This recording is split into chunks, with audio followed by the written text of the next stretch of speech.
Friends, welcome to our channel Reshma's well.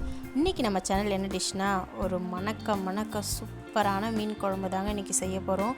மீன்லாம் உடையாமல் மாங்காய்லாம் போட்டு ஒரு சூப்பரான மீன் குழம்பு இன்றைக்கி நம்ம ரெடி பண்ண போகிறோம். நல்லா சுட்டு சாதத்துக்கு வறுத்த மீன் வச்சு இந்த மீன் குழம்பு ஊற்றி சாப்பிட்டோன்னா ஒரு சண்டேவே ஃபுல்ஃபில் ஆகிடுங்க. மீன் குழம்புக்கு தேவையான டிப்ஸ் எல்லாம் நான் இந்த வீடியோவில் சொல்ல போகிறேன். இந்த டிப்ஸை நீங்கள் ஃபாலோ பண்ணிங்கன்னா மீன் குழம்போட டேஸ்ட்டு அல்டிமேட்டாக இருக்கும். வாங்க வீடியோக்குள்ளே போய் இந்த மீன் குழம்பு எப்படி செய்யலான்றதை பார்க்கலாம். பாருங்கள், மீனெல்லாம் உடையாமல் ஒரு சூப்பரான டேஸ்ட்டில் இருக்கும்.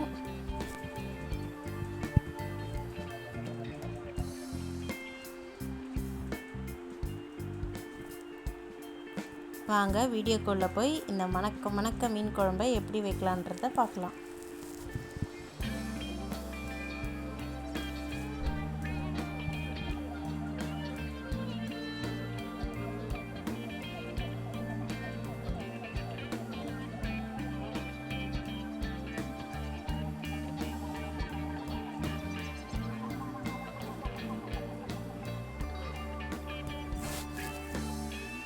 ஒரு சாத்துக்குடி அளவுக்கு புளி எடுத்து ஊற வச்சுக்கலாம்.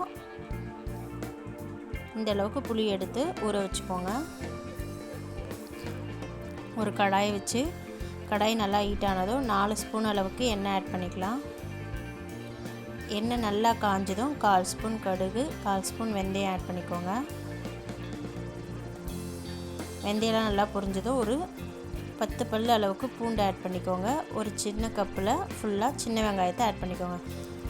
சின்ன வெங்காயம் போட்டிங்கன்னா மீன் குழம்போட டேஸ்ட்டு ரொம்ப சூப்பராக இருக்கும்.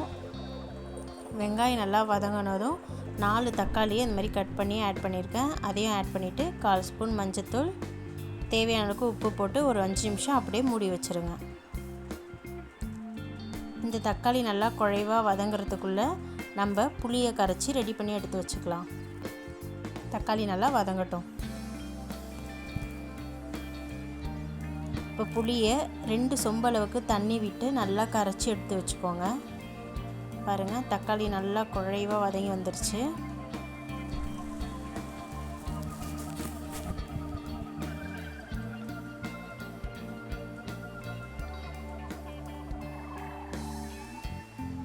இப்போ வீட்டு மிளகாய்த்தூள் 4 ஸ்பூன் எடுத்துருக்கேன், அதை ஆட் பண்ணிக்கலாம்.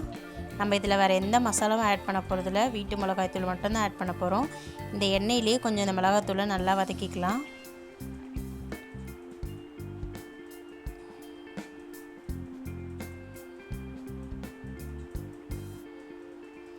இப்போ எண்ணெயில் நல்லா வதக்கினதும் புளி கரைச்சி வச்சுருக்கோம் இல்லையா, அந்த தண்ணியை கொஞ்சமாக ஆட் பண்ணி கட்டிகள் இல்லாமல் நல்லா கரைச்சி விட்டுக்கலாம். ஃபஸ்ட்டு இந்த மாதிரி நல்லா மிளகாத்தூளோட கரைச்சிக்கோங்க. கரைச்சதும் பேலன்ஸ் இருக்க புளி தண்ணியும் நல்லா ஃபில்ட்ரு பண்ணி ஊற்றிக்கோங்க. இப்போ இது நல்லா நம்ம 10 நிமிஷம் கொதிக்க வைக்கலாம். இதில் உப்பு எல்லாமே நீங்கள் செக் பண்ணிக்கோங்க. உப்பு, காரம், புளி எல்லாம் கரெக்டாக இருக்கான்னு செக் பண்ணிக்கோங்க. காரம் கம்மியாக இருந்தால் இந்த ஸ்டேஜில் காரம் கொஞ்சம் ஆட் பண்ணிக்கலாம். இப்போ டிப் நம்பர் 1 என்னென்னா, பச்சை மிளகாவை இந்த மாதிரி கீறி ஒரு கொதி வந்தவுடனே ஆட் பண்ணணும். நான் ஒரு 5 பச்சை மிளகா ஆட் பண்ணியிருக்கேன், சின்னதுனால. பெருசாக இருந்தால் நீங்கள் 2 ஆட் பண்ணிக்கோங்க. இப்போ காணாங்கத்தை மீன் தான் க்ளீன் பண்ணி எடுத்து வச்சுருக்கேன்.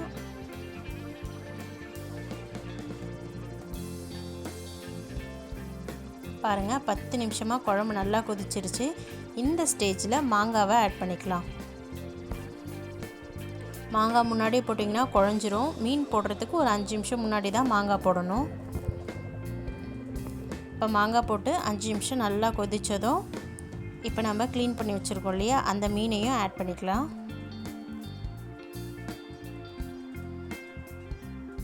இப்போ மீன் எல்லாத்தையும் நம்ம ஆட் பண்ணிக்கலாம். பச்சை மிளகாய் நீங்கள் வதக்கிறதுக்கு முன்னாடி போடுறத விட நீங்கள் ஒரு கொதி வந்தோடனே போட்டிங்கன்னா அதோட டேஸ்ட்டு ரொம்ப சூப்பராக இருக்கும்.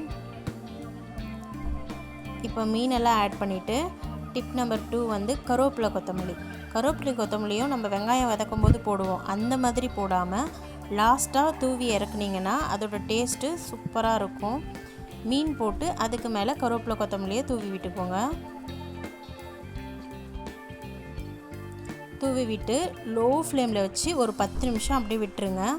கானாங்கத்தை மீனுன்றதுனால நான் 10 நிமிஷம் விட்டுறேன். இதுவே சங்கரா மீன் அந்த மாதிரி இருந்தால் ஒரு 5 நிமிஷமே போதும், நல்லா வெந்து வந்துடும்.